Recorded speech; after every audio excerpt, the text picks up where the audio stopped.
নমস্কার বন্ধুরা, আমি ডাক্তার লাভলি মিত্র আবারও চলে এসেছি হোমিওপ্যাথি জগতে খুব ইম্পর্ট্যান্ট আর একটি মেডিসিন নিয়ে আপনাদের সাথে আলোচনা করব বলে। আজকের মেডিসিনের নাম হচ্ছে রাস্টক্স।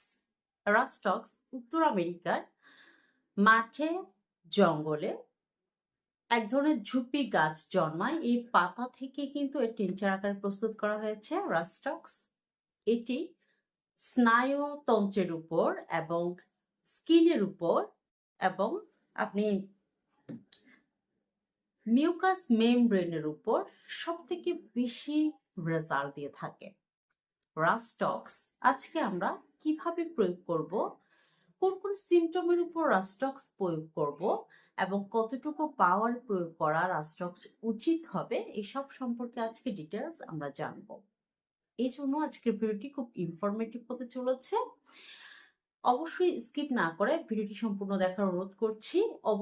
এবং যারা আমার চ্যানেলে নতুন আছেন তাদেরকে অবশ্যই চ্যানেলটিকে সাবস্ক্রাইব করবেন এবং পাশে থাকা বেল আইকনটি চাপবেন যাতে আমি আরো নিত্য নতুন ভিডিও আপনাদের কাছে পৌঁছে দিতে পারি। তাহলে চলুন ভিডিওটি শুরু করা যাক। রাস্টক্স কিন্তু ব্যথা নিরাময়ক একটি মেডিসিন। এটিকে আমরা ব্যথার অ্যান্টিবায়োটিক বলেও চলে, কারণ আমাদের শরীরে যখন থ্যাতলানো ব্যথা অনুভব করি অথবা বৃষ্টিতে ভিজে শরীরে যদি ব্যথা করে জ্বর আসে, নাক দিয়ে মিউকাস নিঃসরণ হয়, কাশি হয় এবং শরীরে ব্যথা করে জ্বর আসে, মাথা ব্যথা করে, এই সব সমস্যার জন্য কিন্তু আমরা রাস্টক্স প্রয়োগ করি। বর্ষার সময় এবং ঠান্ডার সময় অর্থাৎ শীতের সময় রাস্টক্সের ব্যবহার কিন্তু সব থেকে বেশি হয়, কারণ ঠান্ডা লাগার ফলে যে অসুবিধা আমাদের শরীরে দেখা দেয় সেই সমস্ত সমস্যার জন্য কিন্তু রাস্টক্স আমরা অনায়াসে প্রয়োগ করে থাকি এবং খুব দ্রুত ও খুব সুন্দরভাবে রাস্টক্স রেজাল্ট দিয়ে থাকে। বেসিক্যালি যখন আমরা বৃষ্টির জলে ভিজে অনেক সময় ধরে বৃষ্টির জলে ভিজে আমরা কাজ করি, তখন অনেক সময় দেখা যায় আমাদের শরীরে ব্যথা করে জ্বর আসে, সর্দি হয়, মাথা ব্যথা করে, ঠান্ডার প্রবণতা দেখা দেয় এবং শরীরে এক প্রকারের মিশমিশ করে ব্যথা করে জ্বর আসে। এই সমস্ত সমস্যার জন্য কিন্তু রাস্টক্স খুব সুন্দরভাবে রেজাল্ট দিয়ে থাকে।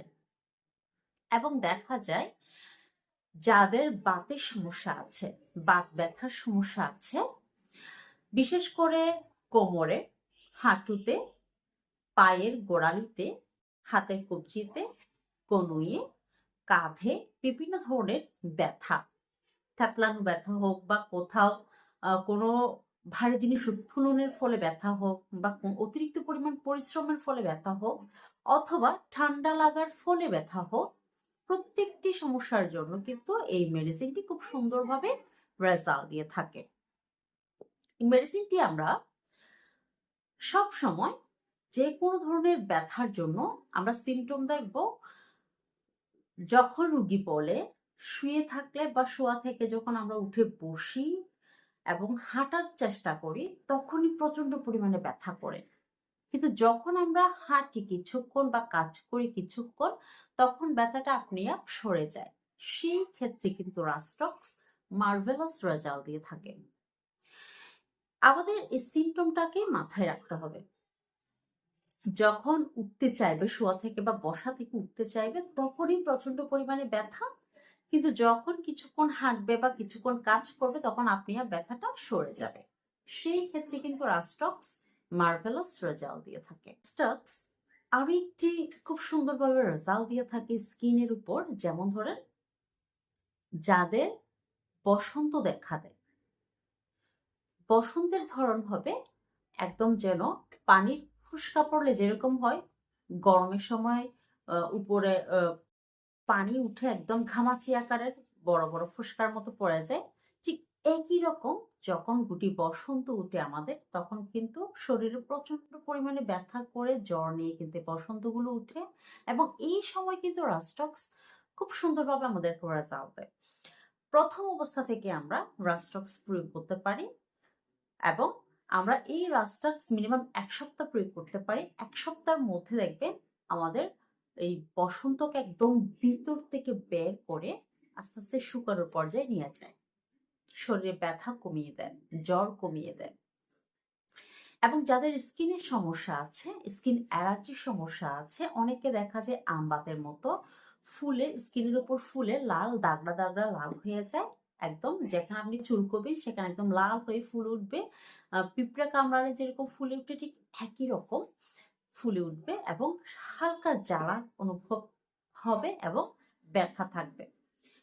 আপনি যখন হাত স্পর্শ করবেন তখন দেখবেন গরম অনুভব হচ্ছে, গরম ভিতর থেকে গরম ভাব বেরোচ্ছে। সেই ক্ষেত্রে কিন্তু রাস্টাক্স সুন্দরভাবে রেজাল্ট দিয়ে থাকে। এই ধরনের সিমটম গুলো যখন আপনি মাইন্ডে রেখে রাস্টাক্স প্রয়োগ করবেন তখন দেখবেন খুব অল্প সময়ে আপনারা এই সমস্যা থেকে সমাধান পাবেন। যাদের মাথা ব্যথা করে, একপাশে মাথা ব্যথা, সেটা বিশেষ করে বাম পাশে সবথেকে বেশি হয়। এই মাথা ব্যথার জন্য কিন্তু আমরা রাস্টক্স অনায়াসে প্রয়োগ করে থাকি এবং আমি প্রথমেই বলেছি যারা বৃষ্টির জলে ভিজে বা অধিক সময় স্যাঁতসেঁতে জায়গায় বসবাস করে ঠান্ডার সমস্যায় ভুগছেন এবং শরীরে ব্যথা সমস্যায় ভুগছেন, সর্দি কাশি সমস্যায় ভুগছেন, তারা একদম চোখ বন্ধ করে রাস্টক্স প্রয়োগ করবেন। দেখবেন খুব অল্প সময়ে, বেশি না ১ সপ্তাহের মধ্যে আপনি এই সমস্যা থেকে বেরিয়ে আসতে পারবেন। এবার আমি কিভাবে আপনার রাস্টক্স প্রয়োগ করবেন এই সম্পর্কে বলছি। রাস্টক্স যখন আপনারা প্রয়োগ করবেন তখন যে কোম্পানিরই হোক না কেন আপনারা অবশ্যই চেষ্টা করবেন সিলপ্যাক নেওয়ার। অল্প পরিমাণে নিন, তারপরও সিলপ্যাক নিবেন। এসপিএলআর আছে, ব্যাকসন আছে, জার্মানি আছে, ডক্টর র্যাকওয়েগের আছে। বিভিন্ন কোম্পানি থাকতে পারে, বিভিন্ন কোম্পানির আছে, কিন্তু অবশ্যই আপনারা সিলপ্যাক নিবেন। এবং শুরু থেকে 36 পোটেন্সি থেকে শুরু করবেন। 36 পোটেন্সি যদি আপনারা শুরু করেন একুইট কেসের ক্ষেত্রে, অর্থাৎ আপনার আজকে থেকে সর্দি জ্বর হচ্ছে হঠাৎ ভেজার কারণে, অথবা আজকে থেকে অ্যালার্জির সমস্যা দেখা দিচ্ছে, সেই ক্ষেত্রে আপনারা 3 ঘন্টা পর পর এটি প্রয়োগ করতে পারেন। সন্ধ্যার মধ্যে প্রয়োগ করার চেষ্টা করবেন, সন্ধ্যার পরে প্রয়োগ না করে পারলে বেটার। কারণ রাস্টক্সের যে কোনো রোগ রাত্রে বৃদ্ধি হয়, যার কারণে রাত্রে মেডিসিন না নিয়ে পারলে ভালো। সকাল থেকে সন্ধ্যা অবধি আপনার 3 ঘন্টা পর পর 2 ফোঁটা করে মেডিসিন প্রয়োগ করবেন। 36 পোটেন্সি যদি প্রয়োগ করেন অবশ্যই 15 দিন আপনারা একটানা প্রয়োগ করবেন। তবে 3 ঘন্টা পর পর আপনারা 2-3 দিনের বেশি নেবেন না। এরপরে আপনারা দিনে 3 বার অথবা দিনে 2 বার করে নেওয়ার চেষ্টা করবেন। 15 দিনের বেশি নেওয়ার কোনো প্রয়োজন নাই। আশা করি 1 সপ্তাহের মধ্যে যদি আপনারা আপনাদের প্রবলেমগুলো সলভ হয়ে যায়, এরপর থেকেই মেডিসিন বন্ধ করে দিতে পারবেন। তবে আমরা 36 পোটেন্সি 15 দিনের মধ্যে দিয়ে থাকি। এরপরে যদি যখন ক্রনিক কেস হবে, অর্থাৎ আপনার 1 বছর 6 মাস হয়ে গেছে, প্রবলেমটা হচ্ছে, সারছে না, সেই ক্ষেত্রে আপনারা 206 পোটেন্সি প্রয়োগ করতে পারেন। 206 পোটেন্সি সকালে 2 ফোঁটা, বিকেলে 2 ফোঁটা, এভাবে আপনারা মিনিমাম 15 দিন সেবন করতে পারেন। দেখবেন আস্তে আস্তে সমস্যা থেকে আস্তে আস্তে আপনারা সমাধান পেয়ে যাবেন। এরপরেও যদি আপনাদের সিমটমে ডাউট থাকে অথবা প্রয়োগ বিধিতে কোনো ডাউট থাকে, সেই ক্ষেত্রে আপনারা আপনাদের নিকটস্থ রেজিস্টার্ড হোমিও চিকিৎসকের পরামর্শ নিয়ে মেডিসিন সেবন করবেন এবং আশা করি খুব দ্রুত আপনারা সুস্থ হয়ে উঠবেন। তো বন্ধুরা, আজকের মতো আমি ভিডিওটি এখানে শেষ করছি। এই ধরনের নিত্য নতুন ভিডিও পেতে চ্যানেলটিকে অবশ্যই সাবস্ক্রাইব করবেন এবং পাশে থাকা বেল আইকনটি চাপবেন, যাতে আমি আরো নিত্য নতুন ভিডিও আপনাদের কাছে পৌঁছে দিতে পারি। আজকের মতো এখানে বিদায় নিচ্ছি। নমস্কার।